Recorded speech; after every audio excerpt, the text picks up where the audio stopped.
नमस्कार दोस्तों, मैं रोहित आपका स्वागत करता हूं आपके अपने channel study with Alice Alex पर। और आप जानते हैं, हम अपने चैनल के माध्यम से आर की तैयारी करा रहे हैं और हमारा उद्देश्य आपको कम समय में बेहतर कंटेंट उपलब्ध कराना।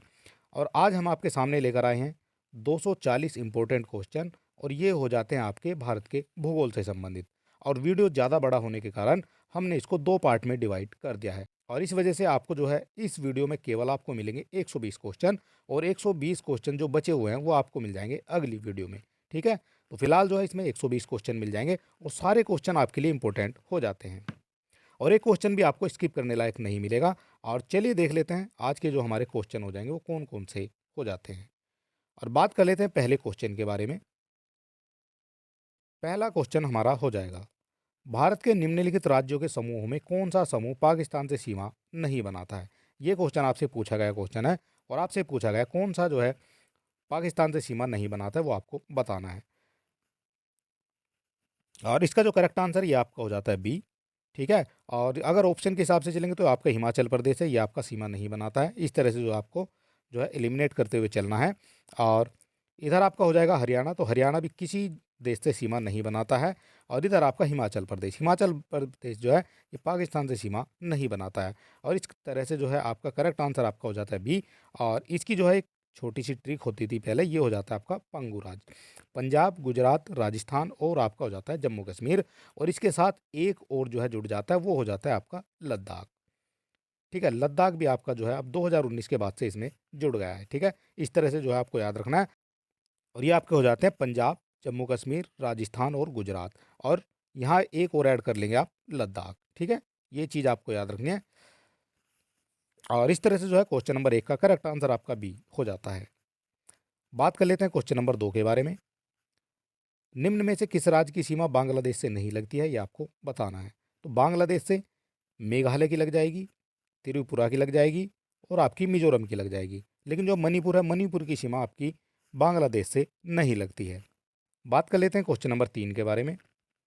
डूरन लाइन किसके साथ भारत की सीमा निर्धारित करती है। ये आपकी लाइन हो जाती है, ये किसके साथ जो है भारत की सीमा निर्धारित करती है। तो इसका जो करेक्ट आंसर ये आपका हो जाता है अफगानिस्तान। अफगानिस्तान के साथ डूरन लाइन जो है भारत के साथ सीमा निर्धारित करती है। बात कर लेते हैं क्वेश्चन नंबर 4 के बारे में। भारत के लिए निम्नलिखित कथनों में से कौन सा असत्य हो जाता है। असत्य कथन आपको बताना है कौन सा हो जाएगा। भारत विश्व का 7वां बड़ा देश है, तो ये तो आपका करेक्ट हो जाता है। भारत की भारत जनसंख्या की दृष्टि से विश्व का दूसरा राष्ट्र है, तो ये आपका दूसरा राष्ट्र हो जाता है अगर 2011 की जनगणना के अनुसार बताया जाता है। लेकिन बात करते हैं अगर 2023 से क्वेश्चन आता है, तो जो है भारत जो है ये आपका पहला राष्ट्र हो जाता है जनसंख्या की दृष्टि से। ठीक है, सबसे ज़्यादा जो जनसंख्या हो जाएगी आपकी भारत की हो जाएगी 2023 में। ठीक है, और इस हिसाब से जो है ये भी आपका 2016 में क्वेश्चन पूछा गया, ये भी आपका करेक्ट हो जाता है। इसकी भूमि सीमा का विस्तार 15,200 किलोमीटर है, ये भी आपका करेक्ट हो जाता है। और सर्वप्रथम सूर्योदय इसके मिजोरम राज्य में होता है, ये गलत हो जाता है। मिजोरम में जो है सबसे पहले सूर्योदय नहीं होता है, तो ये आपका हो जाता है अरुणाचल प्रदेश में। ठीक है, अरुणाचल प्रदेश में सबसे पहले सूर्योदय होता है भारत में। बात कर लेते हैं क्वेश्चन नंबर 5 के बारे में। निम्नलिखित भारत की नदियों में कौन कर्क रेखा को 2 बार पार करती है, ये आपको बताना है। तो 2 बार को आप पार करने वाली नदी हो जाएगी आपकी माही नदी, और ये क्वेश्चन आपसे आर की परीक्षा में पूछा गया है। बात कर लेते हैं क्वेश्चन नंबर 6 के बारे में। और इस वीडियो में हमारे टोटल हो जाते हैं 120 क्वेश्चन, और इसलिए जो है हमें थोड़ा सा स्पीड से चलना पड़ेगा। बात कर लेते हैं क्वेश्चन नंबर 6 के बारे में। निम्नलिखित में से किस राज्य से कर्क रेखा नहीं गुजरती है। कर्क रेखा नहीं गुजरती है, ये आपको बताना है। त्रिपुरा से गुजरती है, छत्तीसगढ़ से गुजरती है, और आपकी मिजोरम से भी गुजरती है। लेकिन मिजोरम के जो ऊपर है ये आपका मिजोरम यहाँ आ जाता है, और त्रिपुरा ये आपका त्रिपुरा हो जाता है, ये आपका मिजोरम, और इससे ऊपर यहाँ मणिपुर आ जाता है। तो मणिपुर से जो है ये कर्क रेखा नहीं गुजरती है। ठीक है, तो ये आपका करेक्ट आंसर हो जाता है मणिपुर। ये जो क्वेश्चन है आपसे आर की परीक्षा में पूछा गया है। बात कर लेते हैं क्वेश्चन नंबर 7 के बारे में। निम्नलिखित में से कौन एक सुमेलित नहीं है। कौन एक सुमेलित नहीं है, ये आपको बताना है। नाथुला ये आपका अरुणाचल प्रदेश से संबंधित, ये आपका गलत हो जाएगा। नाथुला जो है ये आपका अरुणाचल प्रदेश से संबंधित नहीं है, ये आपका सिक्किम से संबंधित हो जाता है। ठीक है, और लिपुलेख ये आपका उत्तराखंड से संबंधित हो जाता है, और रोहतांग ये आपका हिमाचल प्रदेश से संबंधित हो जाता है, और पालघाट भी आपका केरल से संबंधित हो जाता है। ठीक है। और ये जो है सिक्किम में दो दर्रे हो जाते हैं, एक हो जाता है आपका जेलेपला और एक हो जाता है आपका नाथुला। ठीक है, इस तरह से इनको कहते हैं सिक्किम के जैन। ठीक है, ये आप याद रख सकते हैं, सिक्किम के जैन, जैसे जय जेलेपला और न से आपका नाथुला, दोनों जो है सिक्किम से संबंधित हो जाते हैं। बात कर लेते हैं क्वेश्चन नंबर 8 के बारे में। इनमें से कौन सा दर्रा पश्चिमी घाट पर्वत श्रृंखला में नहीं है? पश्चिमी घाट पर्वत श्रृंखला में नहीं है, कौन सा दर्रा हो जाता है ये आपको बताना है। क्वेश्चन नंबर हो जाता है हमारा 8, और इसका करेक्ट आंसर आपका हो जाता है खैबर दर्रा। ठीक है, खैबर दर्रा ये आपका पश्चिमी घाट में आपके हो जाएंगे थाल घाट, भोर घाट और पाल घाट, ये आपके पश्चिम घाट में हो जाते हैं। लेकिन जो खैबर दर्रा ये आपका हो जाता है पाकिस्तान और अफगानिस्तान में, पाकिस्तान और अफगानिस्तान से संबंधित हो जाता है आपका खैबर दर्रा। बात कर लेते हैं क्वेश्चन नंबर 9 के बारे में। निम्नलिखित में से कौन सबसे नवीन पर्वत श्रेणी है? सबसे नवीन पर्वत श्रेणी की बात की गई है, कौन सी हो जाती है ये आपको बतानी है। क्वेश्चन नंबर हो जाता है हमारा 9, और इसका करेक्ट आंसर आपका हो जाता है शिवालिक। शिवालिक जो शिवालिक जो पर्वत श्रेणी है ये आपकी सबसे नवीन पर्वत श्रेणी हो जाती है, और ये क्वेश्चन जो है बार बार आपकी परीक्षाओं में पूछा जाता है। बात कर लेते हैं क्वेश्चन नंबर 10 के बारे में। दक्षिण भारत की सबसे ऊंची चोटी कौन सी हो जाएगी? दक्षिण भारत की बात की गई है, और इसकी चोटी हो जाएगी, सबसे ऊंची चोटी हो आपकी हो जाएगी अनाईमुड़ी।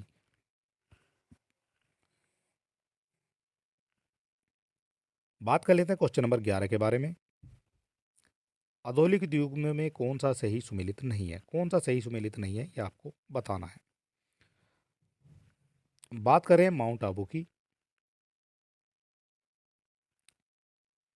तो ये आपका अरावली पहाड़ियों से संबंधित हो जाता है, तो ये तो आपका करेक्ट हो जाता है। कोडाइकल अन्नामलाई की पहाड़ियों में हो जाता है, तो ये आपका गलत हो जाता है। कोडाइकल जो है ये आपका अन्नामलाई की पहाड़ियों से संबंधित नहीं है।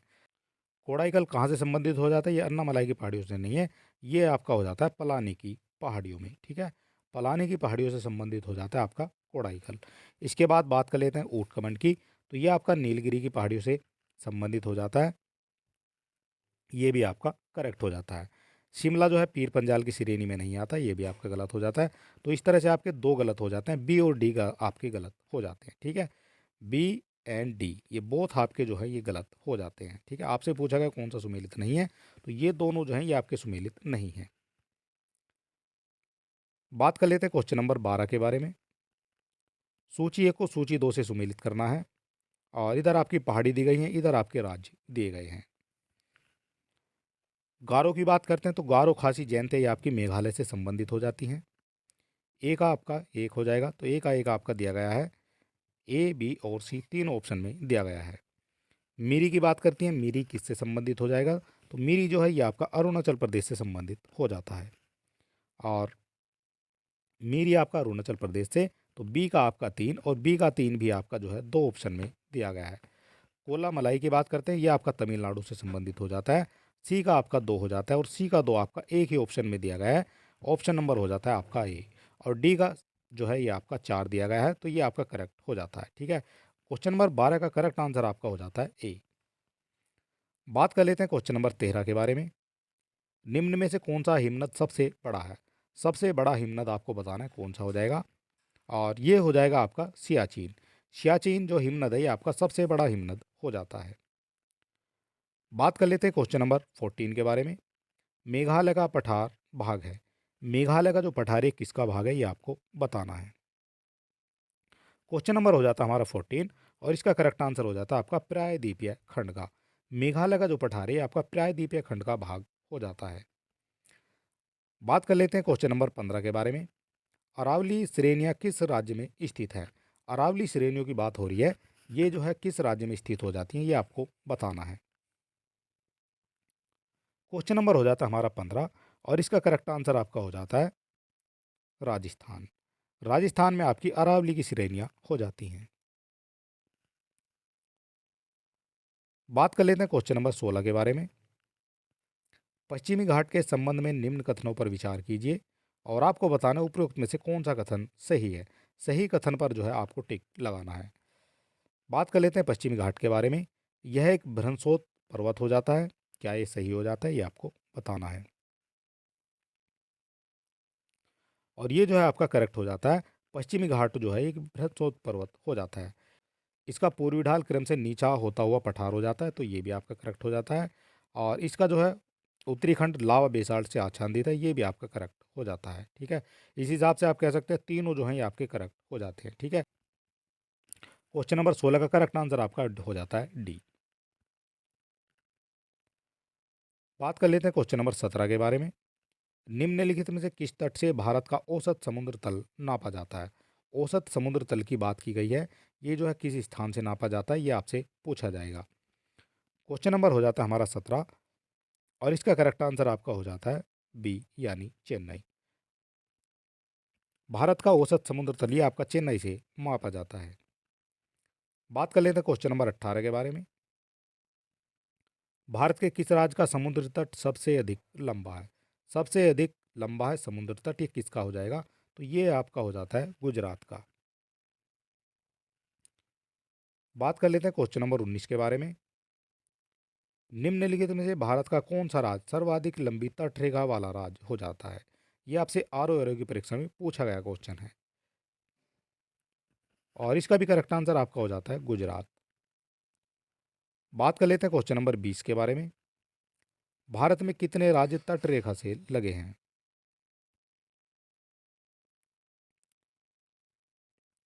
भारत में कितने राज्य तट रेखा से लगे हैं, ये आपको बताना है। और इसका जो करेक्ट आंसर ये आपका हो जाता है नो। ये हो जाता है आपका भारत।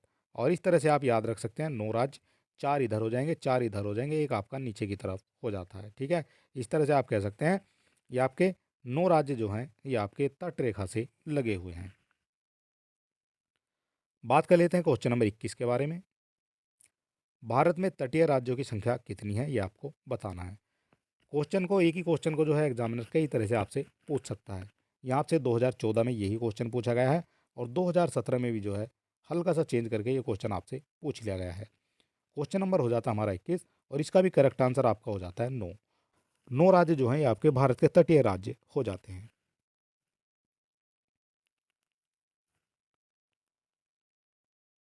बात कर लेते हैं क्वेश्चन नंबर 22 के बारे में।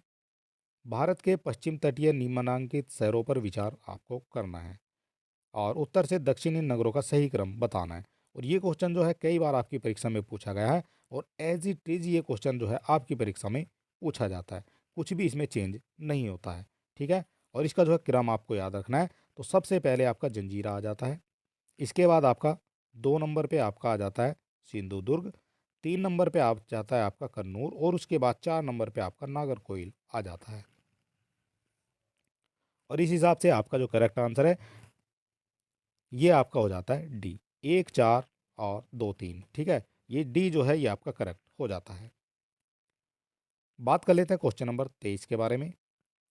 निम्नलिखित में से किसे कैप कैमोरिन के नाम से भी जाना जाता है? कैप कैमोरिन के नाम से जाना जाता है, किसको जाना जाता है? तो ये आपका कन्याकुमारी को जाना जाता है कैप कैमोरिन के नाम से।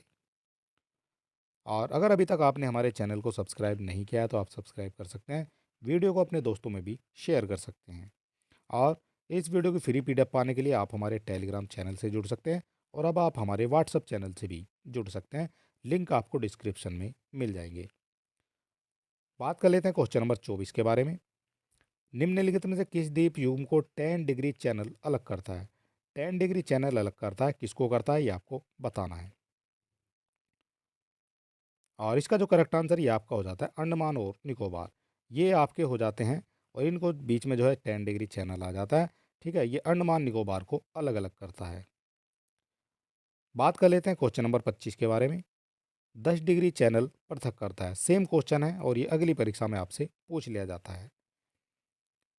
10 डिग्री चैनल ये आपका अंडमान और निकोबार द्वीपों को अलग करता है। क्वेश्चन नंबर 25 का करेक्ट आंसर आपका हो जाता है ए।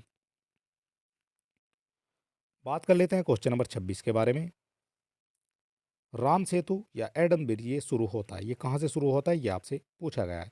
और इसका करेक्ट आंसर आपका हो जाता है ए यानी धनुष कोडी से। राम सेतु आपका धनुष कोडी से शुरू हो जाता है। बात कर लेते हैं क्वेश्चन नंबर 27 के बारे में। निम्नलिखित में से कौन सा एक परवाल द्वीप है? परवाल द्वीप है, ये आपसे पूछा जाता है। तो ये जो आपका लक्षद्वीप है, ये आपका एक परवाल द्वीप हो जाता है। बात करते हैं क्वेश्चन नंबर 28 के बारे में। निम्न में से कौन सा द्वीप भारतीय तट रेखा के सुदूरवर्ती द्वीपों की श्रेणी में आता है? सुदूरवर्ती द्वीपों की श्रेणी में आता है, ये आपको बताना है कौन सा जो है वो हो जाएगा। बात करते हैं क्वेश्चन नंबर 28 के बारे में, और इसका करेक्ट आंसर आपका हो जाता है मिनिकॉय। मिनिकॉय जो है ये भारतीय तट रेखा से सुदूरवर्ती द्वीप की श्रेणी में आता है, और सुदूरवर्ती आपका दूर को कहा जाता है। बात कर लेते हैं, क्वेश्चन नंबर हो जाता है हमारा 29। भारत के किस राज्य को सिलिकॉन स्टेट के नाम से जाना जाता है? ये हो जाता है आपका कर्नाटक। कर्नाटक को सिलिकॉन स्टेट के नाम से जाना जाता है। और बात कर लेते हैं, क्वेश्चन नंबर हो जाता है हमारा 30। कहा जाता है कि भारत में सिलिकॉन वैली स्थित है। सिलिकॉन वैली स्थित है, तो ये आपका हो जाता है बेंगलोर में। अगर आपको ये क्वेश्चन डिटेल से पढ़ने हैं तो आप हमारे चैनल पर विजिट करेंगे, वहाँ आपको डिटेल वाली सारी वीडियो मिल जाएंगी, ठीक है। और फिलहाल हमने जो है केवल क्वेश्चन और आंसर जो है इस वीडियो में लिए हैं, तो ये भी आपको देख लेना है। बात कर लेते हैं, क्वेश्चन नंबर हो जाता है हमारा 31। छत्तीसगढ़ की सीमा उभयनिष्ठ नहीं है। छत्तीसगढ़ की सीमा किससे उभयनिष्ठ नहीं है, ये आपको बताना है। तो छत्तीसगढ़ की सीमा ये आपकी महाराष्ट्र से भी हो जाती है, उड़ीसा से भी हो जाती है, और आपकी आंध्र प्रदेश से भी उभयनिष्ठ हो जाती है, लेकिन बिहार से उभयनिष्ठ नहीं होती है, ठीक है। ये आपको याद रखना है, छत्तीसगढ़ की सीमा बिहार से नहीं लगती है, और इसका करेक्ट आंसर आपका हो जाता है बी। बात कर लेते हैं क्वेश्चन नंबर 32 के बारे में। निम्नलिखित में से उत्तर प्रदेश का कौन सा जनपद नेपाल के साथ सीमा साझा कर नहीं करता है? नहीं करता है, ये आपसे पूछा गया है। और ये जो है बलरामपुर है, ये आपका सीमा साझा करता है नेपाल से। श्रावस्ती भी नेपाल से सीमा साझा करता है, और लखीमपुर खीरी भी जो है ये सीमा साझा करता है, लेकिन कुशीनगर जो है ये नेपाल से सीमा साझा नहीं करता है। क्वेश्चन नंबर 32 का करेक्ट आंसर आपका सी हो जाता है, और ये क्वेश्चन आपसे हाल फिलहाल में 2021 की आर की परीक्षा में पूछा गया है। बात कर लेते हैं क्वेश्चन नंबर 33 के बारे में। देश के किस राज्य का हिस्सा राष्ट्रीय राजधानी क्षेत्र में सम्मिलित नहीं है? राष्ट्रीय राजधानी क्षेत्र यानी एनसीआर। एनसीआर में किसका हिस्सा नहीं आता, ये आपको बताना है।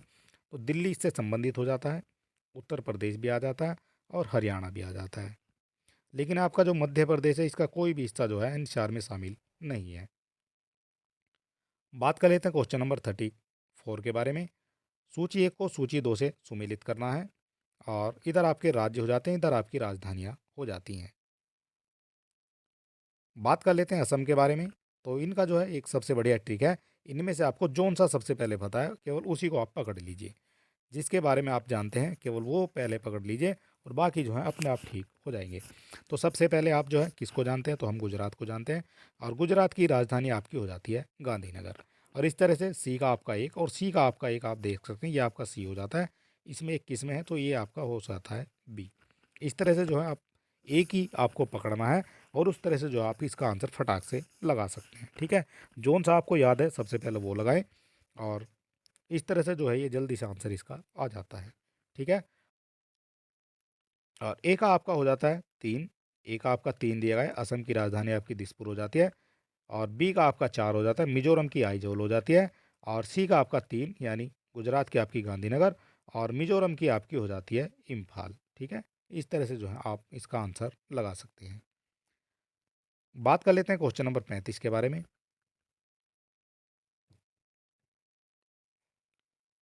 निम्न में से कौन धौलाधार श्रेणी की प्रमुख जनजाति हो जाती है? धौलाधार श्रेणी की बात की गई है, और इसकी प्रमुख जनजाति कौन हो जाती है, ये आपको बताना है। तो ये जो आपकी गद्दी जनजाति है, ये आपकी धौलाधार श्रेणी की प्रमुख जनजाति हो जाती है। बात कर लेते हैं क्वेश्चन नंबर 36 के बारे में। तमरिया जनजाति भारत के निम्नलिखित किस राज्य में पाई जाती है?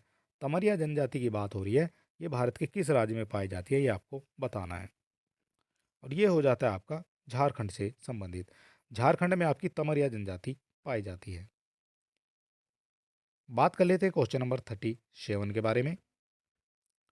निम्नलिखित राज्य या केंद्र शासित राज्यों में जरवा जनजाति का निवास स्थान हो जाता है। जरवा जाति की बात की गई है, तो ये जरवा जनजाति किससे संबंधित हो जाती है? और ये हो जाती है आपकी अंडमान और निकोबार से। ये क्वेश्चन भी आपसे पूछा गया क्वेश्चन है। जनजातियों से काफ़ी क्वेश्चन आपके बनते हैं, और जनजातियों को आपको पढ़ लेना है, और जनजाति की जो वीडियो है ये आपको हमारे चैनल पर मिल जाएगी, और हमने उसमें काफ़ी डिटेल से बताया हुआ है, ये भी आपको देख लेना है। बात कर लेते हैं क्वेश्चन नंबर 38 के बारे में। निम्नलिखित जनजातियों में कौन सी केरल में पाई जाती है? केरल में कौन सी पाई जाती है ये आपको बताना है। 38 की बात की गई है, और ये आपकी चेंचू जनजाति, ये आपकी केरल से संबंधित हो जाती है। बात कर लेते हैं 39 के बारे में। भारत के निम्नलिखित राज्यों में किन राज्यों में थारू जनजाति निवास करती है? थारू जनजाति ये आपके लिए इंपॉर्टेंट हो जाती है, और ये किस राज्य में निवास करती है ये आपको बताना है। और थारू जनजाति ये आपकी हो जाती है उत्तराखंड और उत्तर प्रदेश में। बात कर लेते हैं क्वेश्चन नंबर 40 के बारे में। सूची 1 को सूची 2 से सुमेलित करना है। इधर आपके आदिवासी हो जाते हैं और इधर आपकी अवस्थिति हो जाती है। ये जो है कहाँ कहाँ से संबंधित हो जाते हैं।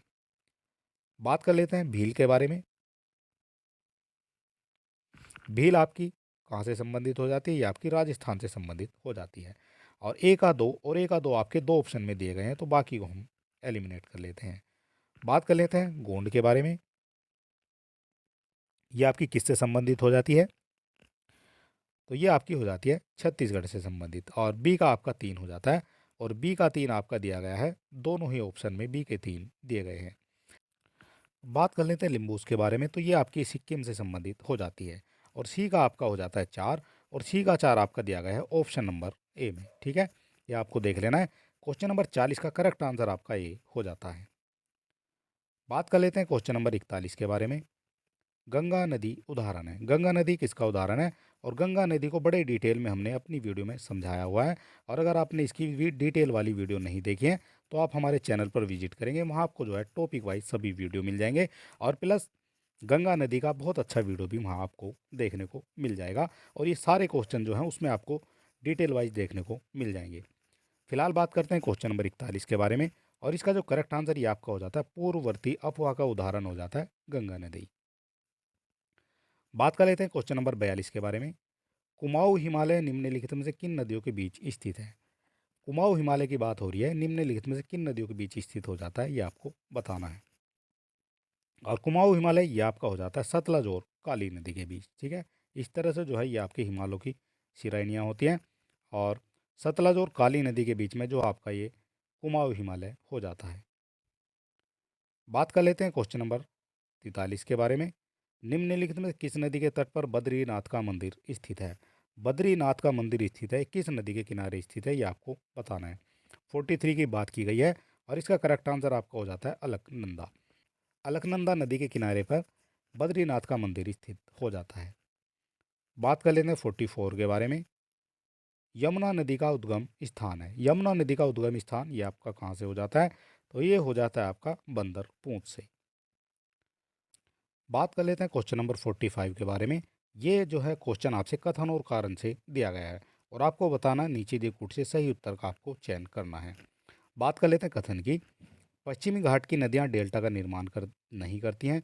तो ये जो है आपका करेक्ट हो जाता है। पश्चिमी घाट से निकलने वाली जो नदियाँ होती हैं ये डेल्टा का निर्माण नहीं करती हैं। ठीक है, ये जो है आपकी डेल्टा का निर्माण नहीं करती हैं। डेल्टा का निर्माण करती हैं आपकी जो आपकी पूर्वी घाट पर जाती हैं, और वे छोटे मार्ग से तीव्र गति से कड़ी कठोर चट्टानों के ऊपर से प्रवाहित होती है। तो ये भी आपका करेक्ट हो जाता है, और ये जो है अपने छोटे मार्ग के लिए जानी जाती हैं, और छोटे छोटे मार्ग से निकल कर अरब सागर में चली जाती हैं। ठीक है, दोनों आपके करेक्ट हो जाते हैं, और दोनों आपके करेक्ट किस में दिए गए हैं? तो ए और आर दोनों सही हो जाते हैं, और आर ए की सही व्याख्या भी हो जाता है। ठीक है, 45 का करेक्ट आंसर आपका हो जाता है ए। बात कर लेते हैं 46 के बारे में। निम्नलिखित में से कौन सी नदी पश्चिम की ओर बहती है? ये आपका हो जाता है, और पश्चिम की ओर कौन सी बहती है ये आपको बताना है। गंगा ये आपकी पूर्व की ओर चली जाती है, गोदावरी ये भी पूर्व की ओर चली जाती है, और यमुना भी आपकी पूर्व की तरफ चली जाती है, और नर्मदा की बात करते हैं ये आपकी हो जाती है पश्चिम की तरफ बहती है। ठीक है, पश्चिम की ओर बहती है नर्मदा नदी। बात कर लेते हैं क्वेश्चन नंबर 47 के बारे में। दामोदर जिसकी सहायक नदी है वह हो जाती है। दामोदर किसकी सहायक नदी है? तो दामोदर आपकी हुगली की सहायक नदी हो जाती है। बात कर लेते हैं क्वेश्चन नंबर 48 के बारे में। कावेरी नदी का उद्गम है। कावेरी नदी का उद्गम कहाँ से हो जाता है ये आपको बताना है। कावेरी नदी का उद्गम ये आपका ब्रह्मगिरी पहाड़ियों से हो जाता है। बात कर लेते हैं, क्वेश्चन नंबर हो जाता है हमारा 49। कृष्णा नदी जल विवाद किन राज्यों के मध्य हो जाता है? कृष्णा नदी जल विवाद की बात हो रही है, किन राज्यों के मध्य हो जाता है ये आपको बताना है। और ये जो है क्वेश्चन आपका गलत हो जाता है, सारे ऑप्शन जो हैं आपके गलत दिए गए हैं, क्योंकि कृष्णा नदी जल विवाद ये आपका 3 राज्यों के मध्य हो जाता है। 3 राज्य, कर्नाटक हो जाएगा, महाराष्ट्र हो जाएगा, और इसके अलावा इसमें जो है आंध्र प्रदेश भी ऐड हो जाता है। ठीक है, ये आंध्र प्रदेश भी जो है इसमें आ जाएगा, और ये आपके सारे ऑप्शन जो हैं ये आपके गलत दिए गए हैं। ठीक है, ये आपको देख लेना है। और कर्नाटक, महाराष्ट्र और आंध्र प्रदेश के बीच में जो है कृष्णा नदी जल विवाद हो जाता है। बात कर लेते हैं क्वेश्चन नंबर 50 के बारे में। प्रायद्वीपीय भारत की नदियों में कौन सी नदी सबसे लंबी नदी है? सबसे लंबी नदी कौन सी हो जाती है प्रायद्वीपीय भारत की नदियों में? क्वेश्चन नंबर हो जाता है हमारा 50, और इसका करेक्ट आंसर आपका हो जाता है गोदावरी। गोदावरी जो है प्रायद्वीपीय भारत की सबसे लंबी नदी हो जाती है। बात कर लेते हैं 51 के बारे में। निम्नलिखित में से कौन एक कृष्णा नदी की सहायक नदी नहीं है? कृष्णा की सहायक नदी नहीं है, ये आपसे पूछा गया है। और भीमा जो है ये आपकी कृष्णा की सहायक नदी हो जाती है। डॉन जो है ये भी हो जाती है। तुंगभद्रा भी आपकी कृष्णा की सहायक नदी हो जाती है। और ये जो आपकी तेल नदी है ये आपकी कृष्णा की सहायक नदी नहीं है। ठीक है, ये आपको याद रखना है। बात कर लेते हैं क्वेश्चन नंबर 52 के बारे में। निम्न नदियों में कौन सर्वाधिक प्रदूषित है? सबसे प्रदूषित कौन सी है ये आपको बताना है। 52 की बात की गई है, और इसका करेक्ट आंसर आपका हो जाता है दामोदर नदी। दामोदर नदी ये आपकी सर्वाधिक प्रदूषित नदी हो जाती है। बात कर लेते हैं 53 के बारे में। लेह अवस्थित है, लेह जो है ये कहाँ अवस्थित है ये आपको बताना है। तो लेह आपका हो जाता है सिंधु नदी के दाएं तट पर। सिंधु नदी के दाएं तट पर आपका लेह स्थित हो जाता है। बात कर लेते हैं 54 के बारे में। भारत की निम्नलिखित नदियों में से कौन हिमालय की सभी श्रेणियों को काटती है? हिमालय की जो ये आपकी श्रेणियाँ हैं, इनको जो है यहाँ से आपकी सतलज निकलती है, और ये आपकी सतलज इस तरह से चली जाती है। तो हिमालय की सभी श्रेणियों को कौन काटते हैं? तो ये आपकी सतलज नदी हो जाती है, जो आपकी सभी श्रेणियों को काटती है। तो ये आपका आंसर हो जाएगा बी। बात कर लेते हैं क्वेश्चन नंबर 55 के बारे में। भारत की किस नदी पर विश्व का सबसे ऊंचा पुल बनाया जा रहा है? विश्व का सबसे ऊंचा पुल किस नदी पर बनाया जा रहा है ये आपको बताना है। और इसका करेक्ट आंसर आपका हो जाता है चिनाब। चिनाब नदी पर विश्व का सबसे ऊंचा पुल बनाया गया है। बात कर लेते हैं 56 के बारे में। वेतवा नदी निकलती है, वेतवा नदी कहाँ से निकलती है ये आपको बताना है। और इसका करेक्ट आंसर आपका हो जाता है यमुना से। और क्वेश्चन नंबर हो जाता है 56। वेतवा नदी मिलती है, वेतवा नदी किस में मिलती है? तो ये आपकी यमुना नदी में मिल जाती है वेतवा नदी। बात कर लेते हैं 57 के बारे में। निम्नलिखित में से कौन सी नदी भ्रंश घाटी से होकर प्रवाहित होती है? भ्रंश घाटी से होकर प्रवाहित होती है, ये क्वेश्चन आपसे बार बार आपकी परीक्षा में पूछे जाते हैं। और इसका करेक्ट आंसर आपका हो जाता है तापी नदी। तापी नदी भ्रंश घाटी से होकर बहती है। बात कर लेते हैं 58 के बारे में। भीतरकनिका गरान के संदर्भ में निम्नलिखित कथनों पर विचार करना है। और बात कर लेते हैं भीतरकनिका के बारे में। यह वंशधारा और स्वर्ण रेखा नदियों के डेल्टा पर स्थित हो जाता है। तो ये आपका गलत हो जाता है, ये आपका स्वर्ण रेखा नदियों के डेल्टा पर नहीं है। ये कौन कौन सी नदियों के डेल्टा पर स्थित हो जाता है? तो ये हो जाती है आपकी, एक हो जाती है आपकी ब्राह्मणी नदी, और एक हो जाती है आपकी वैतरणी नदी। ठीक है, ये दोनों नदी जो हैं आपको याद रखनी है। और ये जो है आपका गलत हो जाता है। और ये पश्चिमी बंगाल में अवस्थित है, ये भी आपका गलत हो जाता है।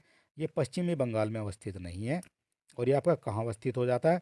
तो ये आपका हो जाता है उड़ीसा में स्थित। ठीक है, और इस हिसाब से आप कह सकते हैं कि दोनों ही आपके गलत हो जाते हैं, और दोनों आपके गलत दिए गए हैं।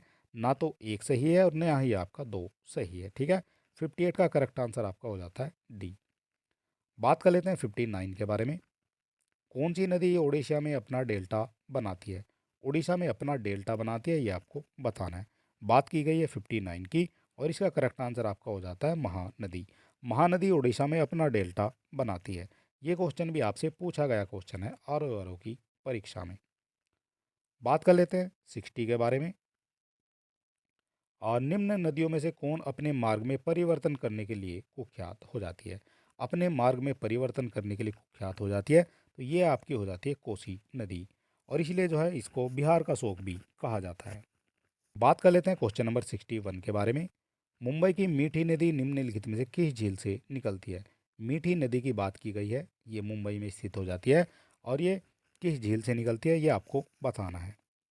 और 61 का करेक्ट आंसर हो जाता है आपका विहार झील से। विहार झील से निकलती है आपकी मीठी नदी। बात कर लेते हैं 62 के बारे में। निम्नलिखित में से किस नदी का जल ग्रहण क्षेत्र सर्वाधिक हो जाता है? जल ग्रहण क्षेत्र सर्वाधिक है, ये कौन सी नदी हो जाती है? तो ये आपकी हो जाती है सोन नदी। ऑप्शन में से बात की गई है, ऑप्शन में से सबसे ज़्यादा जो जल ग्रहण क्षेत्र है आपका सोन नदी का हो जाता है। बात कर लेते हैं 63 के बारे में। चिल्का झील स्थित है, चिल्का झील कहाँ स्थित है? तो चिल्का झील आपकी उड़ीसा में हो जाती है, ठीक है। उड़ीसा में स्थित हो जाती है आपकी चिल्का झील। बात कर लेते हैं 64 के बारे में। निम्नलिखित में से कौन सुमेलित हो जाता है? कौन सुमेलित है ये आपको बताना है। लोनार झील आपकी मध्य प्रदेश में नहीं है, ये आपकी महाराष्ट्र में हो जाती है, ठीक है। ये आपको याद रखना है। नक्की झील की बात करते हैं तो नक्की झील जो है, नक्की झील आपकी गुजरात में नहीं है, ये आपकी हो जाती है राजस्थान में। बात कर लेते हैं कोलेरू, तो कोलेरू आपकी आंध्र प्रदेश में हो जाती है। और पुलिकट जो है ये आपकी केरल में नहीं होती है। और पुलिकट अगर केरल में नहीं है तो ये कहाँ हो जाती है? तो पुलिकट आपकी आंध्र प्रदेश में हो जाती है, ठीक है। आंध्र प्रदेश और तमिलनाडु में दोनों में जो है संयुक्त रूप से मिल जाएगी पुलिकट झील। आपसे पूछा गया कौन सा सुमेलित है, तो सी आपका सुमेलित हो जाता है। बात कर लेते हैं 65 के बारे में। चित्रकूट जलप्रपात स्थित है, चित्रकूट ये कहाँ हो जाएगा ये आपको बताना है। और चित्रकूट संबंधित हो जाता है आपका बस्तर से। और बस्तर कहाँ है ये भी आपको याद होना चाहिए। बस्तर हो जाता है आपका छत्तीसगढ़ में, ये आपका छत्तीसगढ़ में हो जाता है चित्रकूट। और चित्र प्रपात आपका हो जाता है बस्तर में। बात कर लेते हैं 66 के बारे में। चित्रकूट जलप्रपात निम्नलिखित में से किस नदी पर स्थित है? किस नदी पर स्थित हो जाता है ये आपको बताना है। तो ये आपका हो जाता है इंद्रावती नदी पर। चित्रकूट आपका बस्तर में हो जाता है और बस्तर में भी आपका इंद्रावती नदी पर हो जाता है। और ये कहाँ हो जाते हैं? तो ये आपके हो जाते हैं छत्तीसगढ़ में। बात कर लेते हैं 67 के बारे में। निम्नलिखित में से कौन भारत की सबसे बड़ी मीठे पानी की झील हो जाती है? सबसे बड़ी मीठे पानी की झील हो जाती है आपकी वूलर झील।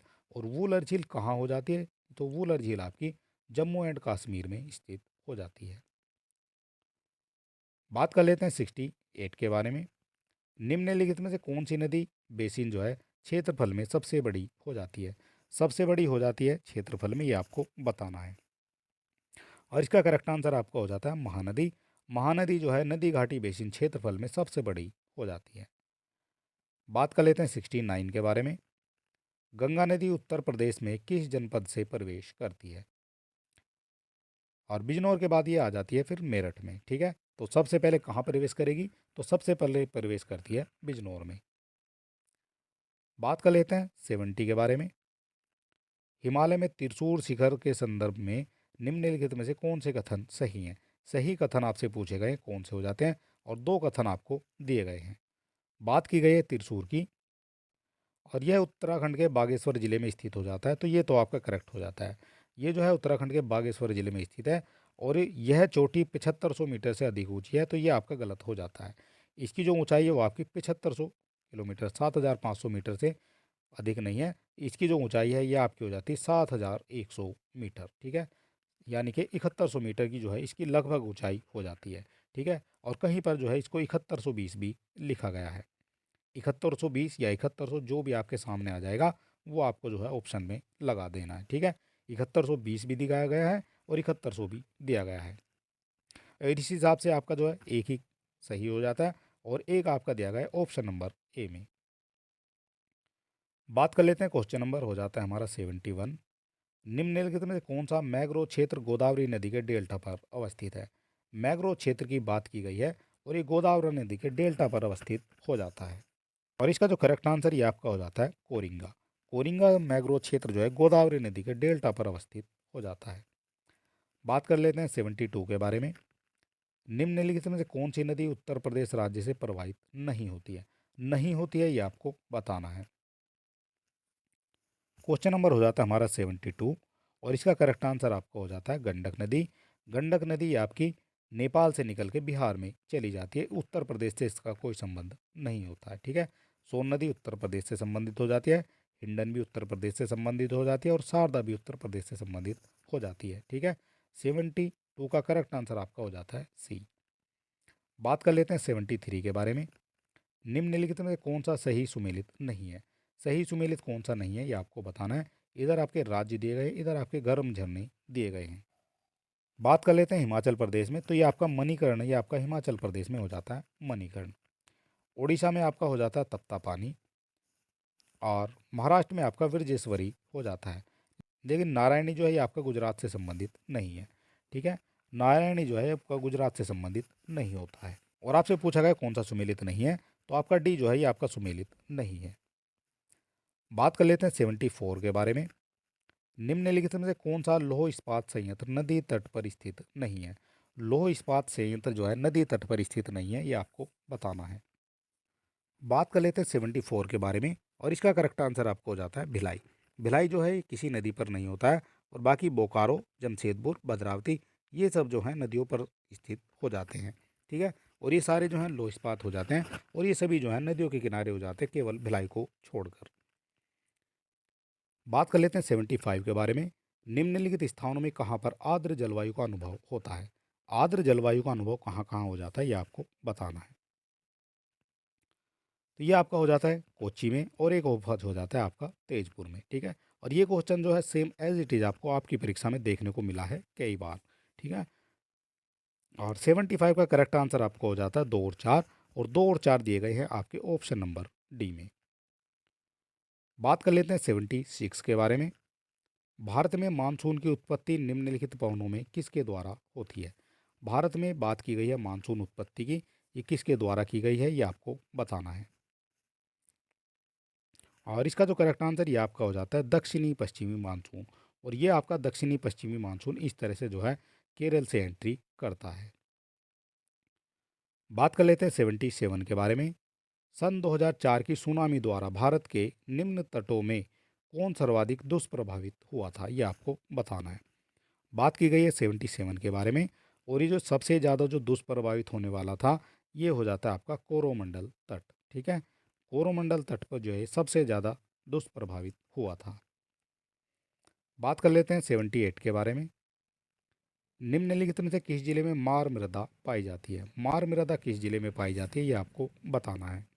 तो मार मृदा पाई जाती है आपकी झांसी के क्षेत्र में। और ये जो आपकी मार मृदा होती है ये आपकी काली मिट्टी की तरह ही जो है थोड़ी चिकनी हो जाती है। ठीक है, ये भी आपको याद रखना है, हल्की सी चिकनी हो जाती है काली मिट्टी के समान, और इसको जो है कहा जाता है मार मृदा। बात कर लेते हैं 79 के बारे में। लेटेराइट मिट्टी कहाँ मिलती है? लेटेराइट मिट्टी मिलती है, ये आपको बताना है। और लेटेराइट मिट्टी आपकी मिलती है महाराष्ट्र के क्षेत्र में। ठीक है, महाराष्ट्र से संबंधित हो जाती है आपकी लेटेराइट मिट्टी। और मिट्टियों की जो है हमने स्पेशल वीडियो बनाई गई है, वो आपको हमारे चैनल पर मिल जाएगी, जो भी आपकी मिट्टियाँ होती हैं मिट्टियों से संबंधित। ठीक है, मिट्टियों से संबंधित है, गंगा से संबंधित है, जनसंख्या से संबंधित है, और सभी जो है हमने टॉपिक वाइज वीडियो अपने चैनल पर अपलोड कर रखे हैं, और आप जो है वहाँ से जाकर डिटेल वाइज वीडियो सभी देख सकते हैं। और इस वीडियो में केवल हमने क्वेश्चन और आंसर रखे हुए हैं। बात कर लेते हैं क्वेश्चन नंबर 80 के बारे में। भारत में सबसे अधिक उपजाऊ मृदा कौन सी हो जाती है? सबसे अधिक उपजाऊ मृदा की बात की गई है, तो ये आपकी हो जाती है जलोढ़ मृदा।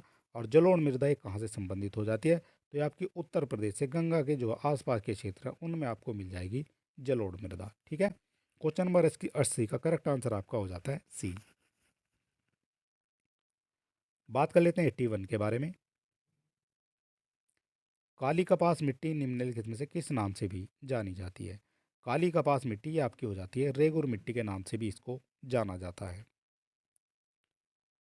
बात कर लेते हैं 82 के बारे में। मृदा क्षरण को रोका जा सकता है, तो मृदा क्षरण को आपका वन रोपण के द्वारा रोका जा सकता है। बात कर लेते हैं 83 के बारे में। विभिन्न प्रकार की मिट्टियों की जल धारण क्षमता का घटता हुआ क्रम हो जाता है। जल धारण क्षमता ये आपकी बालू की सबसे कम होती है, और आपसे पूछा गया सबसे घटता क्रम, तो सबसे घटते में अब जो है बालू आ जाएगी। ठीक है, पहले मृतिका आ जाएगी, उसके बाद गाद आ जाएगी, उसके बाद आपकी बालू आ जाती है। और इस तरह से ऑप्शन नंबर 83 का करेक्ट आंसर आपका यही हो जाता है। बात कर लेते हैं 84 के बारे में।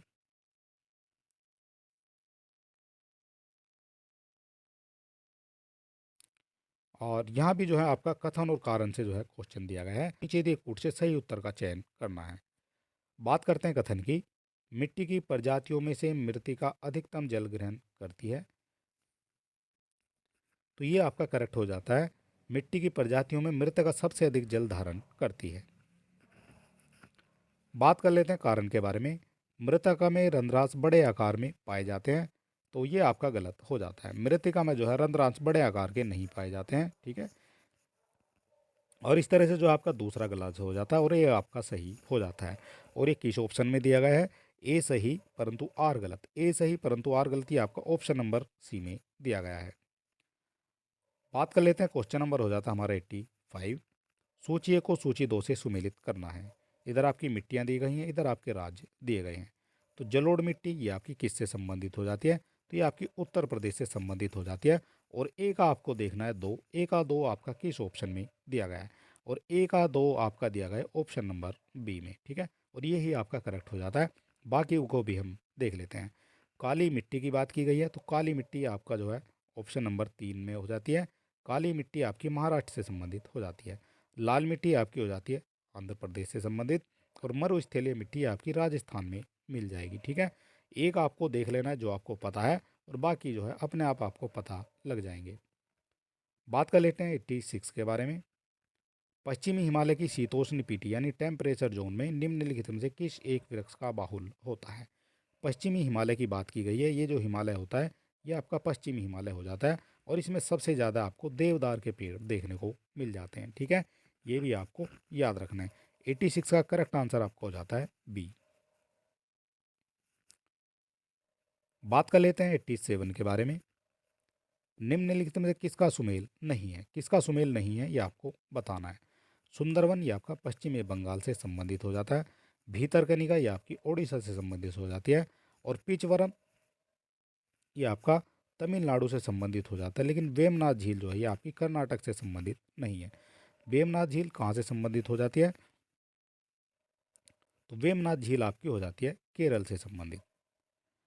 87 की बात की गई है और 87 का करेक्ट आंसर आपका डी हो जाता है। बात कर लेते हैं 88 के बारे में। जीवन रक्षक अथवा बचाव सिंचाई इंगित करती है। ये किसको इंगित करती है ये आपको बताना है। 88 का करेक्ट आंसर हो जाता है आपका PWP सिंचाई को। PWP सिंचाई हो जाती है। और ये हो जाती है आपकी जीवन रक्षक और बचाव सिंचाई। बात कर लेते हैं 89 के बारे में। हरिके बैराज यानी इंदिरा गांधी नहर का प्रमुख जल स्रोत निम्न में से किन नदियों के संगम पर हो जाता है? किन नदियों के संगम पर हो जाता है ये आपको बताना है। 89 की बात की गई है और इसका करेक्ट आंसर आपका हो जाता है व्यास और सतलज नदी पर। व्यास और सतलज नदी पर आपका हरिके बैराज हो जाता है। बात कर लेते हैं 90 के बारे में। निम्नलिखित नदी परियोजनाओं में कौन व्यास नदी के पोंग बांध के जल का उपयोग करती है? व्यास नदी के पोंग बांध के जल का उपयोग करती है वो कौन सी हो जाती है? तो ये आपका हो जाता है इंदिरा गांधी नहर परियोजना। इंदिरा गांधी नहर परियोजना व्यास नदी के पोंग बांध के जल का उपयोग करती है। बात कर लेते हैं क्वेश्चन नंबर हो जाता है हमारा 91। सूची 1 को सूची 2 से सम्मिलित करना है। इधर आपकी बहुउद्देश्य परियोजनाएं हो जाती है, इधर आपकी नदियाँ हो जाती हैं। और यहाँ बताया गया है इडुक्की। इडुक्की किससे संबंधित हो जाती है ये आपको बताना है। अब बात कर लेते हैं इडुक्की की, तो ये आपका पेरियार से संबंधित हो जाती है। माता टीला की बात करेंगे ये आपकी वेतवा से संबंधित हो जाएगी। और ए का 4 आपका 2 ऑप्शन में दिया गया है। और बी का हो जाता है आपका 1 और बी का 1 आपका दिया गया है। बी का 1 आपका दिया गया है ऑप्शन नंबर सी में, ठीक है। ऑप्शन नंबर सी जो है ये आपका करेक्ट हो जाता है। और सी का 3 हो जाएगा, नागार्जुन आपका कृष्णा नदी से संबंधित हो जाएगा। और पोचमपाद की बात की गई तो ये आपका गोदावरी से संबंधित हो जाएगा, ठीक है। इस तरह से जो है आपका सी ऑप्शन ये करेक्ट हो जाता है। बात कर लेते हैं 92 के बारे में। सूची 1 को सूची 2 से सुमेलित करना है। इधर आपकी नदी घाटी परियोजना हो जाएंगी और इधर आपकी नदियाँ हो जाएंगी। और यहाँ दिया गया है रिहंद परियोजना। तो रिहंद जो है ये आपका रिहंद नदी से संबंधित हो जाएगी। और ए का आपका 3 दिया गया है, ओ ए के 3 आपके ऑप्शन नंबर 3 में दिए गए हैं। बी में भी है, सी में भी है और आपका डी में भी है, इसलिए हमें एक और चेक करना होगा। माता टीला आपका ये आपका हो जाता है बेतवा नदी से संबंधित, तो ये हो जाता है आपका डी का 2, और डी का 2 आपका 2 ऑप्शन में दिया गया है, और ये तो हमारा पहले ही कट गया है, ये भी कट गया और ये भी कट गया। ऑप्शन नंबर हमारा डी जो है ये करेक्ट हो जाता है इस ऑप्शन के हिसाब से। नागार्जुन परियोजना ये आपकी कृष्णा नदी से संबंधित हो जाती है, बी का आपका हो जाता है 4, और बी का 4 भी यहाँ दिया गया है, और इस हिसाब से आपका सी का हो जाता है 1, और सी का 1 आपका इसी ऑप्शन में दिया गया है, और इस हिसाब से आप कह सकते हैं क्वेश्चन नंबर जो है ये आपका डी करेक्ट हो जाता है। आंसर जो है डी करेक्ट हो जाता है। और 93 की बात की गई है, कावेरी नदी के जल बंटवारे का विवाद जो है किन राज्यों से संबंधित हो जाता है। कावेरी नदी के जल बंटवारे की बात की गई है, ये किन राज्यों से संबंधित हो जाता है ये आपको बताना है। तो कावेरी जल विवाद ये आपका तमिलनाडु, कर्नाटक, केरल और पुडुचेरी से संबंधित हो जाता है। ठीक है, ऑप्शन नंबर हो जाता है आपका डी, 93 का आपका डी करेक्ट हो जाता है।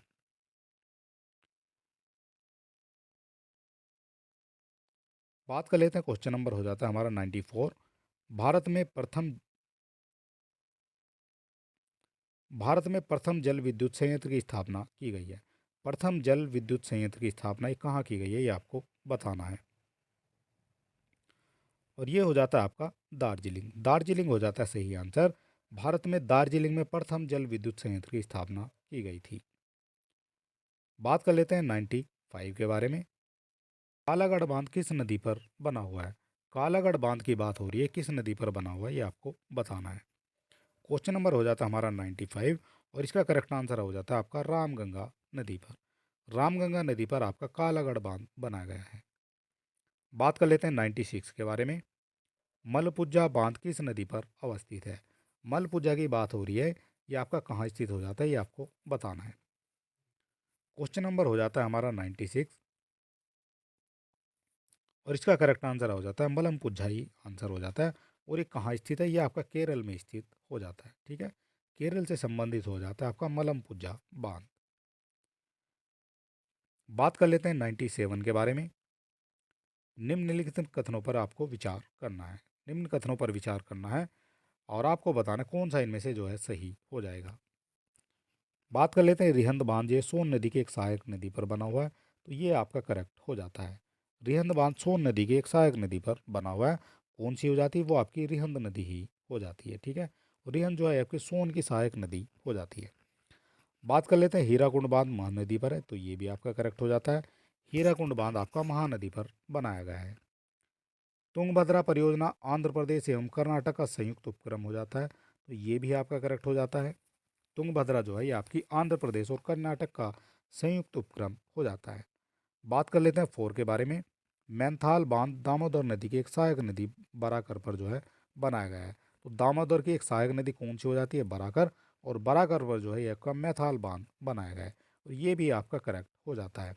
और इस हिसाब से आप कह सकते हैं आपके जो है चारों ही सही हो जाते हैं, और चारों सही आपके दिए गए हैं ऑप्शन नंबर डी में। ऑप्शन नंबर डी में आपके दिया गया है 1, 2, 3 और 4, ये सभी सही हो जाते हैं। बात कर लेते हैं 98 के बारे में। सूची 1 को सूची 2 से सुमेलित करना है। इधर आपके बांध दिए गए हैं, इधर आपकी नदियाँ दी गई हैं, और क्वेश्चन नंबर हो जाता है हमारा 98।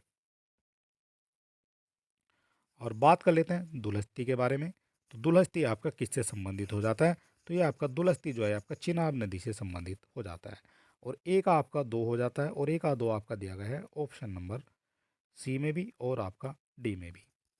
गांधी सागर की बात की गई है, तो गांधी सागर किससे संबंधित हो जाता है, तो गांधी सागर आपका हो जाता है चंबल नदी से संबंधित, और बी का आपका 1 हो जाता है, और बी का आप दिया गया ऑप्शन नंबर केवल डी में। ठीक है, इसी हिसाब से आप कह सकते हैं ये आपका करेक्ट हो जाएगा। 98 का करेक्ट आंसर आपका डी हो जाता है। क्वेश्चन नंबर हो जाता है हमारा 99। बगलिहार पन विद्युत परियोजना जो हाल ही में चर्चित रही है, ये कहाँ स्थित हो जाती है ये आपको बताना है। तो बगलिहार आपकी हो जाती है जम्मू कश्मीर से संबंधित। बात कर लेते हैं, क्वेश्चन नंबर हो जाता है हमारा 100। सिंगरौली लघु सिंगरौली लघु जल विद्युत परियोजना अवस्थित है, ये कहाँ अवस्थित हो जाएगी ये आपको बताना है। क्वेश्चन नंबर हो जाता है हमारा 100, और ये आपका हो जाता है उत्तर प्रदेश से संबंधित। सिंगरौली आपका जो है उत्तर प्रदेश में स्थित हो जाता है। और यहाँ बात करते हैं, अगर अभी तक आपने हमारे चैनल को सब्सक्राइब नहीं किया तो सब्सक्राइब कर सकते हैं, और हमारे वीडियो को आप अपने दोस्तों में भी शेयर कर सकते हैं। और इसकी फ्री पीडीएफ पाने के लिए आप हमारे टेलीग्राम चैनल से जुड़ सकते हैं, और अब आप हमारे व्हाट्सएप चैनल से भी जुड़ सकते हैं। दोनों के लिंक आपको डिस्क्रिप्शन में दिए गए हैं। बात कर लेते हैं क्वेश्चन नंबर 101 के बारे में। दुलस्ती हाइड्रो पावर स्टेशन किस नदी पर अवस्थित है? दुलस्ती हाइड्रो पावर की बात हो रही है, किस नदी पर अवस्थित हो जाता है ये आपको बताना है। 101 की बात की गई है, और इसका करेक्ट आंसर आपका हो जाता है चिनाब नदी पर। दुलस्ती हाइड्रो पावर स्टेशन ये आपका चिनाब नदी पर हो जाता है। बात कर लेते हैं 102 के बारे में। तुलबुल परियोजना किस नदी पर स्थित है ये आपको बताना है। तो तुलबुल परियोजना आपकी झेलम नदी पर स्थित हो जाती है। बात कर लेते हैं 103 के बारे में। निम्न में से कौन सा युग्म सही सुमेलित नहीं है? कौन सा युग्म सही सुमेलित नहीं है ये आपको बताना है। बात की गई है 103 के बारे में, और सरदार सरोवर ये आपका नर्मदा पर हो जाता है, ये आपका करेक्ट हो जाता है। तलैया बांध ये आपका कोनार नदी पर नहीं होता, ये आपका गलत हो जाता है।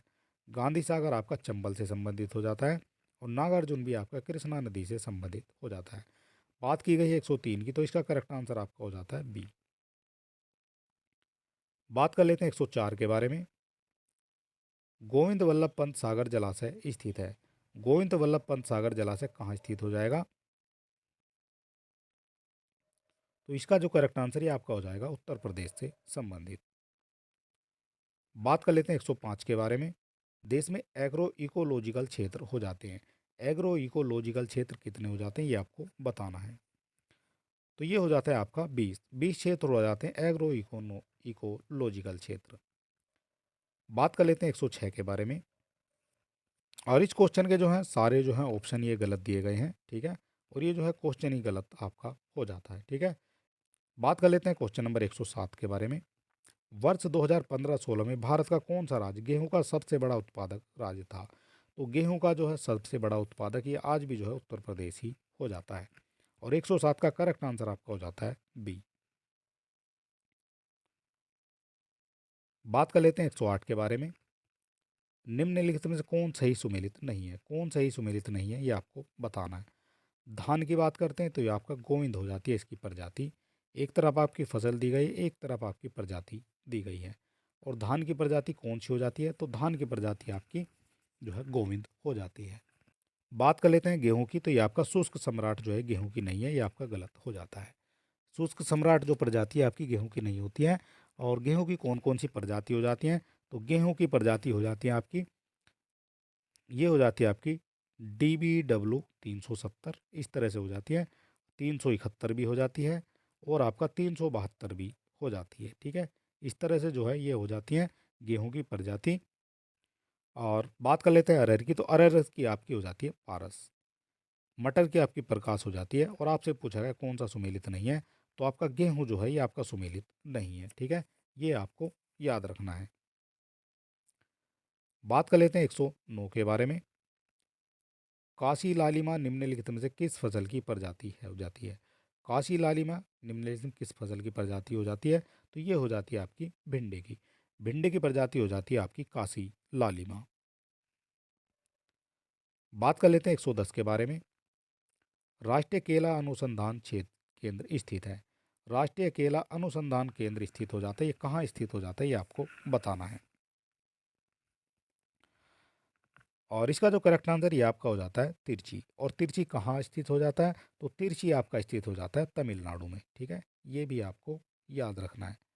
तिरछी आपका संबंधित हो जाता है तमिलनाडु से, और ये जो है केले का अनुसंधान केंद्र वहाँ स्थित हो जाता है। बात कर लेते हैं 111 के बारे में। अंतर्राष्ट्रीय आलू यानी CIP का मुख्यालय कहाँ स्थित है? ये कहाँ स्थित हो जाता है? तो ये आपका हो जाता है लीमा, पेरू में। पेरू में जो है ये स्थित हो जाता है अंतर्राष्ट्रीय आलू का केंद्र। बात कर लेते हैं 112 के बारे में। भारतवर्ष में प्रथम कृषि विश्वविद्यालय की स्थापना हुई थी, तो ये कब हुई थी ये आपको बताना है। भारतवर्ष में प्रथम कृषि विश्वविद्यालय की स्थापना ये आपकी हो जाती है 1960 में, और ये कौन सा विश्वविद्यालय हो जाता है ये भी आपको बताना है। तो ये आपका हो जाता है गोविंद वल्लभ पंत। गोविंद वल्लभ पंत के नाम से जो है 1960 में इसकी स्थापना हो जाती है। और कहाँ होती है? तो ये आपका हो जाता है उत्तर प्रदेश में। लेकिन लेकिन अब ये उत्तर प्रदेश में नहीं है, अब ये हो जाता है आपका यूके में यानी उत्तराखंड में। ठीक है, ये भी आपको याद रखना है। अब ये जो है आपका उत्तर प्रदेश से में नहीं है, अब ये आपका उत्तराखंड में आ गया है। और इसको जो है पंतनगर यूनिवर्सिटी के नाम से भी जाना जाता है। ठीक है, पंतनगर यूनिवर्सिटी के नाम से भी इसको जाना जाता है। स्थापना आपसे पूछी गई है तो 1960 में इसकी स्थापना हो जाती है। बात कर लेते हैं 113 के बारे में।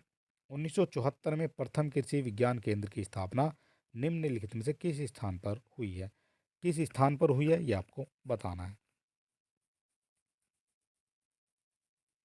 और इसका जो करेक्ट आंसर है ये आपका हो जाता है डी यानी पांडिचेरी। पांडिचेरी में जो है प्रथम कृषि विज्ञान केंद्र की स्थापना हुई थी 1974 में। बात कर लेते हैं 114 के बारे में। और इसमें हमारे टोटल जो है 120 इंपॉर्टेंट क्वेश्चन हो जाते हैं। केंद्रीय औषधीय एवं सुगंध पौधा संस्थान निम्नलिखित में से किस स्थान पर हो जाता है? जब आपकी औषधि जो है ये आपकी मिल जाती है लखनऊ में, और विष भी आपका जो है लखनऊ में मिल जाता है। ठीक है, इस तरह से आप याद रख सकते हैं।